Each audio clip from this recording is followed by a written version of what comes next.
How to fix a disaster at your embroidery machine. Check out what happened to me while I was happily stitching along. What a mess. It tore the backing, it tore everything. Is it fixable? Yes, it is to a point. Let's get into it. Keep watching and I'll show you how I worked with it.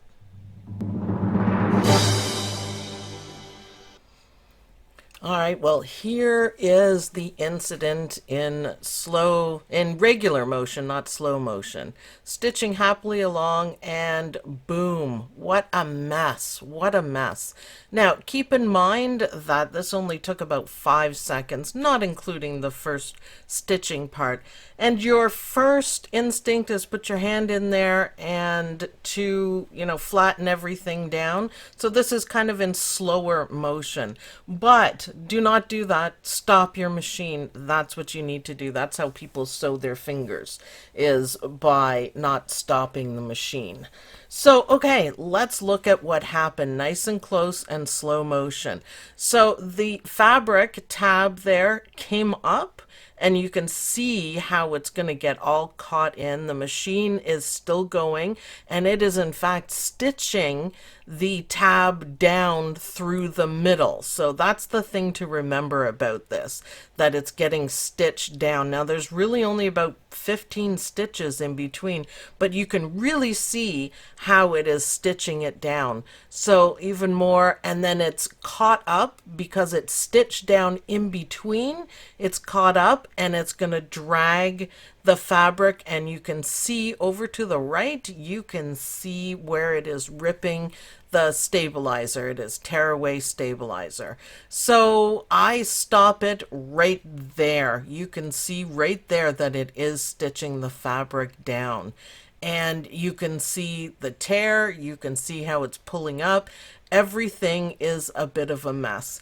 Now, you have to be careful how you fix this one, because if you're not careful, you are going to pull everything out and you're going to have to start again. So, yeah, we don't really want to do that. But look, oh, really in 5 seconds, look how far that went. So, what a mess. What a mess. But it is fixable. You just need a little bit of patience and a little bit of logic to figure out what happened and how you can fix it. So this is what we're going to be working on. So let's take a look at it where we are right now. That's where the needle stopped, and we have a few problem places.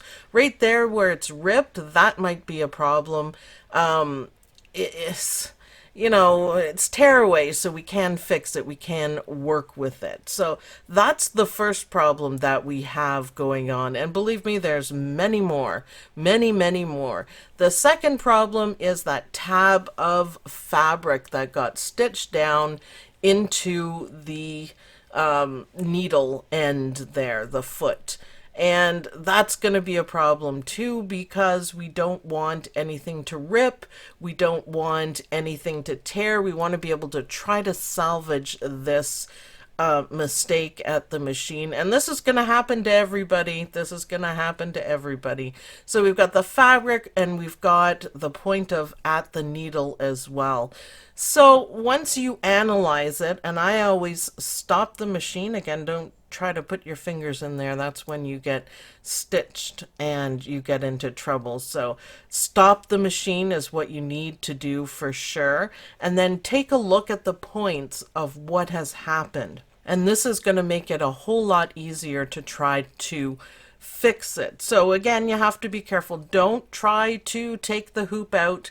That isn't going to work. Your needle is down in this position right now, and you don't want to tear anything or bend your needle or pull on your embroidery machine. So it's kind of a sad story, kind of a sad storm, but we will be able to fix it. It's kind of touch and go because it's tearaway, but only a small part of it ripped. So yeah, we can work on it. So don't explode it and throw it away. Let's work on it a little bit. So here's how I did it. Now I'm looking at it, I'm assessing. Sorry, my hands are in the way a little bit for this. The first thing I do is get a sharp pair of scissors. One thing to note, in the left-hand corner there, it looks like the stabilizer has moved. And that's what I was pointing at right there. It looks like it might be a problem. So put your needle up either manually or using your machine and take a look at what we have going on now. I'm gently tugging the fabric. You do not want to pull and yank because you will break the foot. So gently, so I can see what's going on and see the few stitches that we need to get rid of to work with. Now I've slowed this down just a little bit so you guys can see. So I'm just kind of pulling it up and I'm being really, really gentle here. And I'm getting a little bit of it loose, but it looks like it's completely wrapped around. So I know I have to do something here. So the best thing to do is very carefully and very gently trim the stitches that are holding the fabric around the foot. So again, I'm looking here to see if I can find a couple of stitches that's going to release everything. And again, don't pull on it. You can see my fabric has already started to fray. And if it frays too much, you won't be able to fix it at all. So you have to be very careful. Now I've found a couple stitches that I can very, very carefully trim away, and I'm just kind of holding the fabric down, and you just want to be careful that you're just trimming the thread, nothing else other than the thread. And of course, be careful around your foot. You don't want to move anything or bang anything, and you'll find it's just a matter of a few stitches that are holding the whole thing down. Now I just trimmed 2 or 3 and I'm gently pulling on it again, and I see a couple more that need to be done. So I grab my scissors. So it's like unpicking anything. You do a couple, then you can see it. You do a couple more, then you can see it. And that's exactly what I'm doing. And believe it or not, this can be fixed. I'm not happy that the stabilizer moved, the cutaway stabilizer, but it still worked out. It didn't need to be that precise, and I was able to, you know, tape everything down. So there underneath, it's hard to see, but underneath there were a few more stitches that I carefully trimmed out, and again, just working gently just to get that loose. That's the only thing we want at this point, is to get it not stuck without, I mean, worst case scenario, you will have to cut the fabric, but try as hard as you can to not cut the fabric. If you cut the fabric, then you know it's over, because I needed that piece to hold it down. So again, just looking for some more stitches. I think these few that I'm cutting right here are the ones holding everything back. So to be able to get to them, I had to cut the other ones. So it's just a process, and you just have to be really patient with it. And look, I got it out. Now my fabric is a little bit eaten up there, but I think it's going to be okay. I'm not too worried about it. I check everything out just to make sure.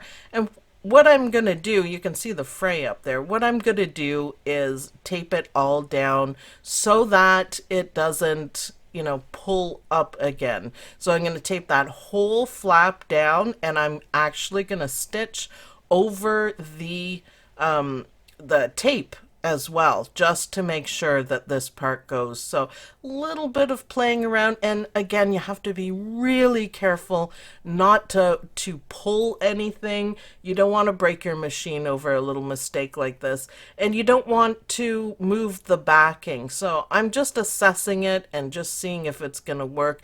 Not too much damage was done, so I feel it's going to be just fine.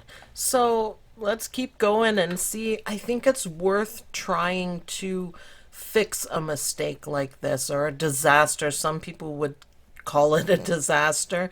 Because this part that I'm working on is going to be behind, it's not out front, that I feel this is going to work just fine. So let's try stitching this part down. And the first thing you have to do is back up your machine, of course, because we want to stitch this down. And again, I am stitching right over the tape. So let's go see if it's going to work. Yes, move your scissors off the hoop. And success. And then all you have to do is take the tape off. So that's how you fix a machine disaster that sews your fabric inside the needle and makes a mess. It can be fixed in this case. Remember to stop the machine as soon as you see something like that happen.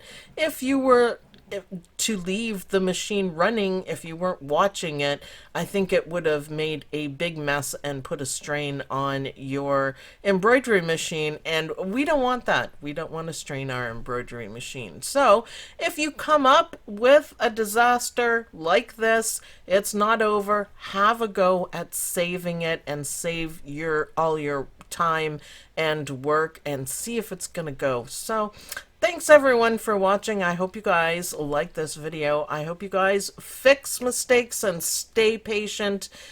There's always a way. There's always a possibility that you guys can fix it at your machine. Just be patient. Thanks everyone for watching, and I'll see you guys in the next video. Bye.